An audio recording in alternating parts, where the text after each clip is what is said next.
formado em Gestão Ambiental e Ciências Biológicas e integro a equipe de pesquisa do Laboratório de Bioquímica Ambiental. No meu dia a dia no laboratório, eu realizo coletas e análises para o monitoramento de mercúrio na bacia hidrográfica do Rio Madeira. Recentemente, eu finalizei um mestrado, no qual realizei no programa de pós-graduação em Desenvolvimento Regional e Meio Ambiente, que pertence à Universidade Federal de Rondônia.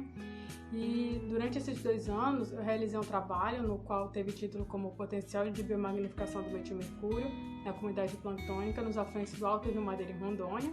Teve como principal objetivo avaliar a dinâmica das concentrações de mercúrio total e metilmercúrio na comunidade planctônica dos afluentes do Rio Madeira, avaliar também a magnificação do metilmercúrio nesses organismos e se a sazonalidade da região interfere nas concentrações de mercúrio nesses organismos.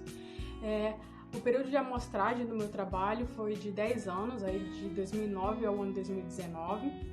Ocorreu em 5 afluentes do Rio Madeira, que estão localizados entre o município de Porto Velho e o distrito de Jaci, Paraná.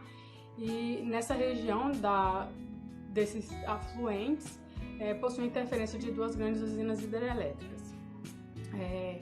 Falando brevemente dos resultados que eu obtive, foi possível observar que nos organismos de tamanho corpóreo maior apresentaram as maiores concentrações de metilmercúrio, evidenciando aí o potencial de bioacumulação e biomagnificação desse contaminante nos organismos.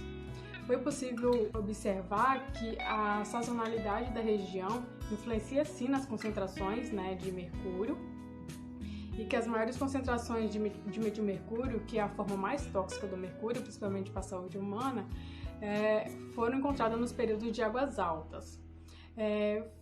Foi observado também que períodos em que houve uma intensa modificação na coluna d'água, como por exemplo o ano de 2012, que foi o ano seguinte à criação de um dos reservatórios hidrelétricos, o ano de 2014, onde houve uma grande cheia na região, o ano de 2016, onde houve uma intensa seca na região, foram anos em que foi observado um aumento das concentrações de mercúrio nesses organismos.